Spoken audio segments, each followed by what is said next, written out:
This is cabin 18218. This is the owner suite.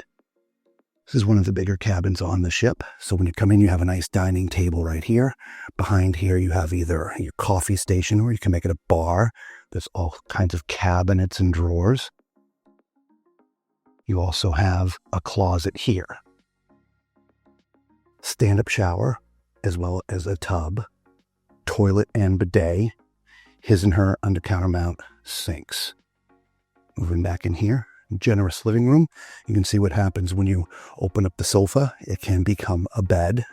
There's also chairs down here. Nice big TV. You have a gigantic balcony. I can't go out there. They just cleaned. Everything's wet out there, so I don't want to walk out there. The bedroom is separate from everything else. So you have a king-size bed when the two beds are together, or you could separate them if you want to and have two twins. You can also have great views out to the balcony. Over here, you can have your closet area. And a place to sit there and do hair and makeup, I guess. Lots of closet space. So again, the owner's suite. Let us know what you think of this space here.